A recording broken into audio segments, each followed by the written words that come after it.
right, guys, I want to talk about etiquette and how much of a big deal it is. Personally, I feel like it's a make it or break it sort of thing.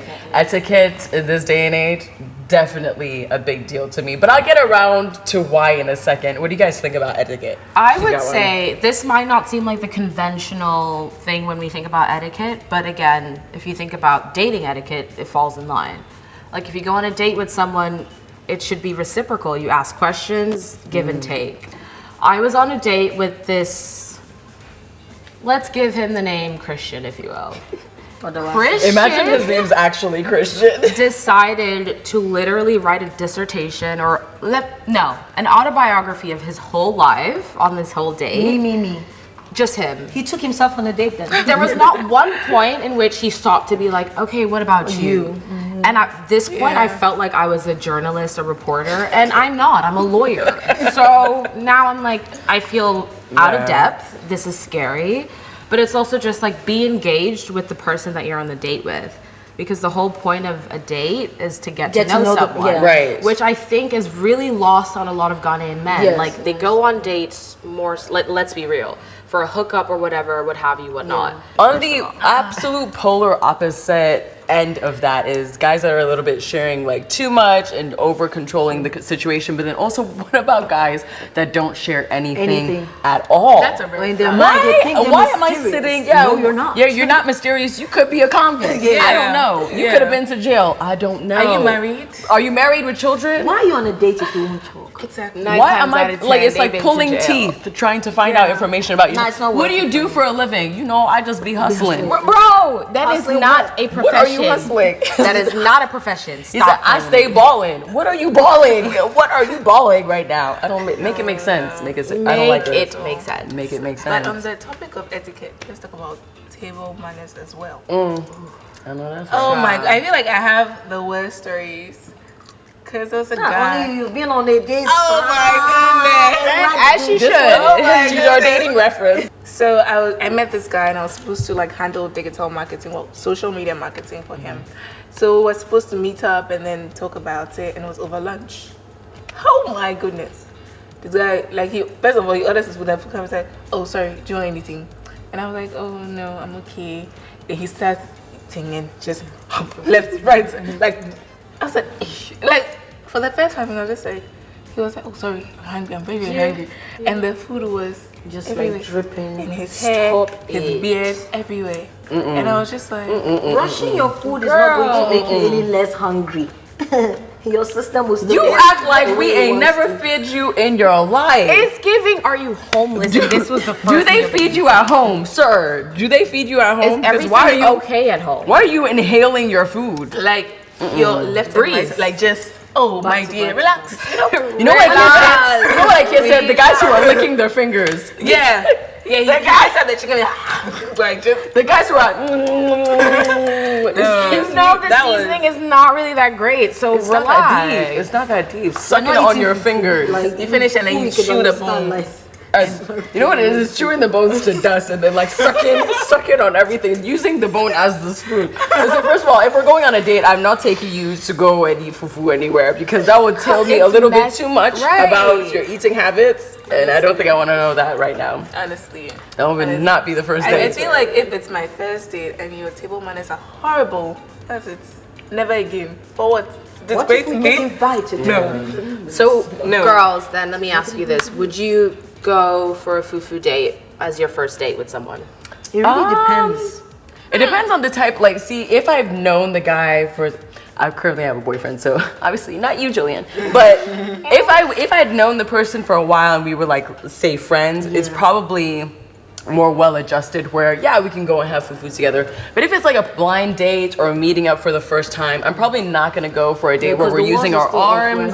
Because listen, like I want to chew my bones in peace, and like I don't want to be there and be like you're pretending. Trying to be cute. You know, like I really want to dig in there. I want to just be doing the I want to follow up to this opposite. question then. Yeah, I don't want to be judged because I'm just doing a lot, you know. I've got a follow up for you ladies then. When you go on dates, are you the type, if it's a first date, let's say the scenario you just mentioned where it's like blind date or the first time you're ever meeting them, Do you do the cute, let me get a salad, or do you Oh, hell no. fully order what the hell you No, want I'm to gonna eat? get a salad. No. What I'm First gonna. of all, I don't even like to Yeah, eat I'm not salad gonna embarrass outside, so myself. No, I'm gonna get a salad. I'm gonna get some hors d'oeuvres, very bite-sized things. And be like, this is great. Second date, I'm ordering that steak, potatoes, everything. First of all, I'm wearing sweatpants so that I can stretch. So I hope you know that. First date is cute. Second date is a nightmare.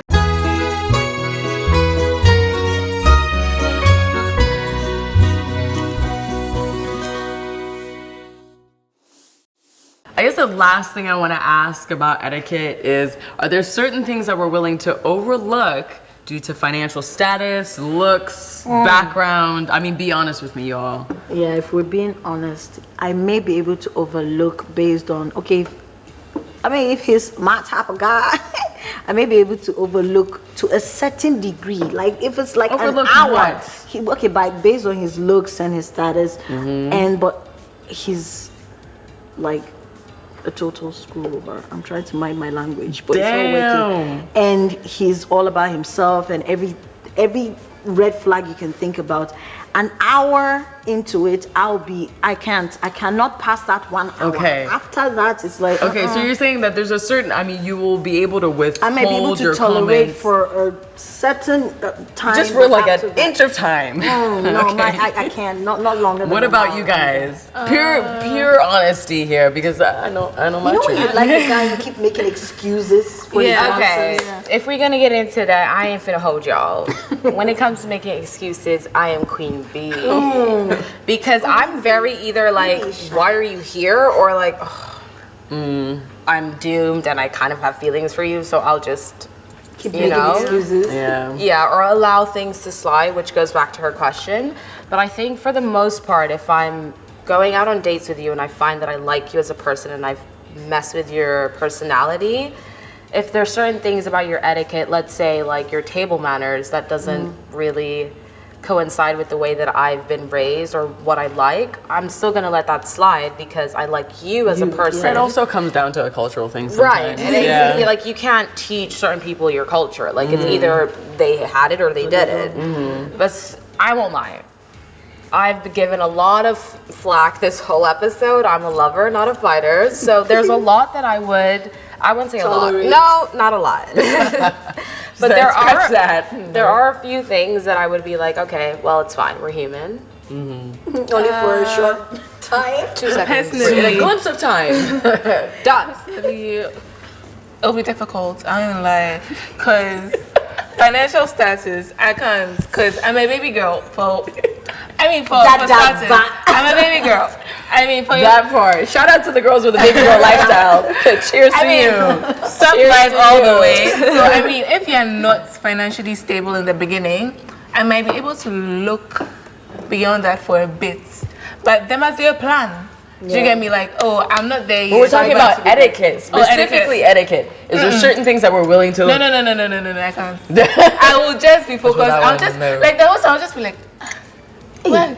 Yeah.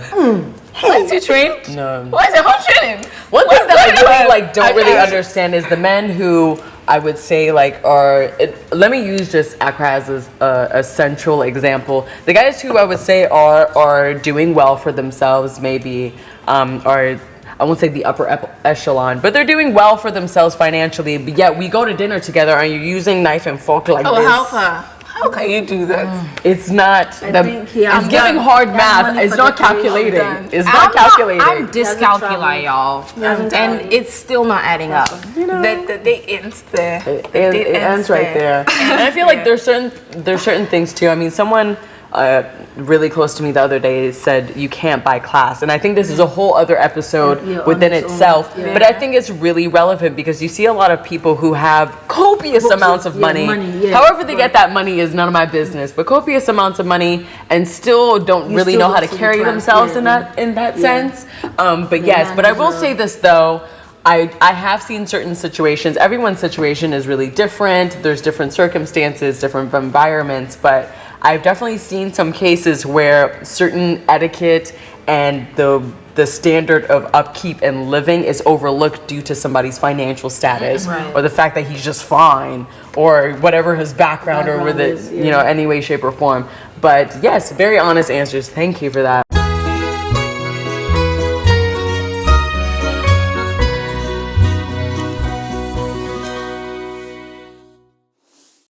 Do you think men in this part of the world understand the essence of first date? So that's a really good question, but I think it's important to realize that dating in Accra, or just West Africa to be specific, is very different from dating abroad. And that has to do with the way that we were brought up and certain notions that we had instilled in us. For example, if you look at the female perspective, we've been raised to learn how to cater to our man or be the perfect wife. And the same goes for men, where they've been raised to learn how to provide for the woman. Financial security. But again, like she said, financial security. But then nowadays we realize we need more than that. We need emotional support, financial security, physical touch, whatever it is, whatever have you not. But like there's multiple aspects that go into it. And so I think to just immediately cast off the West African man when it comes to dating, because it's not synonymous with because it doesn't coincide. Because it doesn't coincide with Western standards, doesn't mean that it needs to be. That, require you should if it's really about you should make it about you. If we actually look at it, the West Africa or Western African cultures has taught men specifically how to provide for women, that they're supposed to provide certain things like food, drink, whatever it is. And so when it comes to Food and drink. That's what they provide is food and drink. Shelter. Never mind the land and the houses and school fees. But when it comes to dating, this is what we see men, they like to just show off when it comes to these things. And that's because, again, this is what they've been taught to emphasize and to show and to hone like their skills or crafts in. Whereas when it comes to women on the flip side, for us it's how to cook, how to I'll say that because I don't think I've run into many cases where like usually, example, like if I was in Dallas or Minneapolis or even like Geneva, Switzerland, where I used to grow up, like I think it was rare to actually find a guy who was like trying to spray or make it rain in the club or trying to like show the stacks that he has. It'd be on rare occasion that you run into a guy like that, and usually if you do run into a guy like that, it's because he really got it like that. Here in Ghana, it's like you go to Bloom Bar, everyone is trying to show out. Even if they don't have it like that and they're just drinking off of someone else's table, they're still gonna try to do that show out lifestyle. Do you know what I mean? Let me try to defend our men a little. Typically in Ghanaian societies, there was no such thing as let's go on a first date, a second date. There was nothing like that. It was just, we are raising a woman, we are raising a wife. We are raising you know how to cook, take care of children, going back. What are you doing home late? Will your husband be happy? That thing. So accurate. And for the man, they were raised to provide. I'm here, I'm marrying. I want children. I want to take care of the children. I'll pay school fees. This and this and this. So I feel like the extras are very Western and very foreign to our men. So I know a couple of guys. I have a couple of male friends who say, "I've never been on a date for once."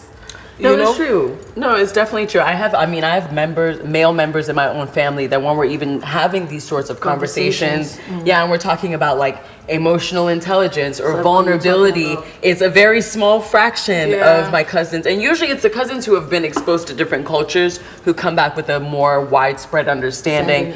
But you'll often kind of see this thing like emotional intelligence for what? If I love you, you love me. That's it. That's all. What do you want? What's again? Understand your mental health. But I think it's hope, because I have actually I have friends that are actually like good guys.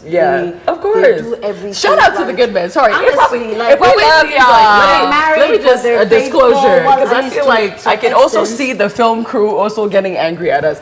For just full-on disclosure, we love our men. Yes, we love our men. It's just that we're just pinpointing some small things that we're really pointing out that I feel like advice and like work. And we hope we are here for you. The same way you can be here for us. Give us the but you keep your voice low so that you can hear us. Invisibly. Exactly. If you're taking me on a date, please. You are taking me on a date. I was minding my business. Exactly. I agree. You took me out. I but agree. now it's all about you. I come from my house dressed up just to watch you. Like I watch TV. And listen to your entire make life the history. efforts. Let it. Exactly.